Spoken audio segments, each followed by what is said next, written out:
Office থেকে বাড়ি ফেরার সময় খেয়েছিলাম এত বড় একটা ধোসা, বিশ্বাস করো এটা অনেক বড় ছিল। তো বাড়ি এসে প্রপার ওয়েতে স্কিন কেয়ার করেছিলাম। এই যে প্যাকটা আমি ইউজ করছি এটা পুরোটাই আমার হোমমেড, আমি পুরোটাই বাড়িতে বানাই।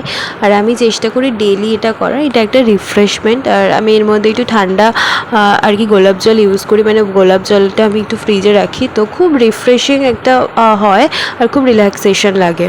তো এটা করার পর আমি এটা অনেকক্ষণ রাখি, মানে এটা করে আমি ফ্যানের নিচে আর কি শুয়ে থাকি বা একটু বসে থাকি, পুরোটা শুকিয়ে যায়। তো এটা করলে কি হয়, যেহেতু আমার ভীষণই অয়েলি স্কিন আর প্রচণ্ড অ্যাকনি হয় আমার ফেসে, তো সেই জন্য আমি এটা ইউজ করি। এর মধ্যে অনেক কিছুই থাকে, তোমরা যদি জানতে চাও আমি অবশ্যই এটা দিয়ে দেবো পরের ভিডিওতে।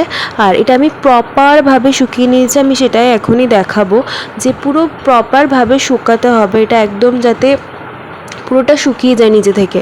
তারপরে কিন্তু ভালো করে স্ক্রাবিং করতে হবে, মানে ফেসটাকে স্ক্রাবিং করতে হবে। তো এটা আস্তে আস্তে ডেফিনেটলি রেজাল্ট পাওয়া যাবে। তারপরে গুড ভাইবসের আমি এটা ইউজ করিলাম।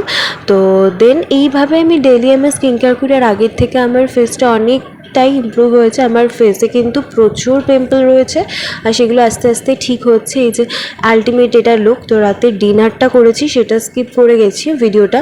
তো আর অফিস থেকে ফেরার সময় এই মিষ্টিটা আমি এনেছিলাম, এটা এত সুন্দর খেতে, পুরোটা ঘিয়ে ভাজা। আমাদের এখানে মৃত্যুঞ্জয়ের কিন্তু ভালো এটা মিষ্টি।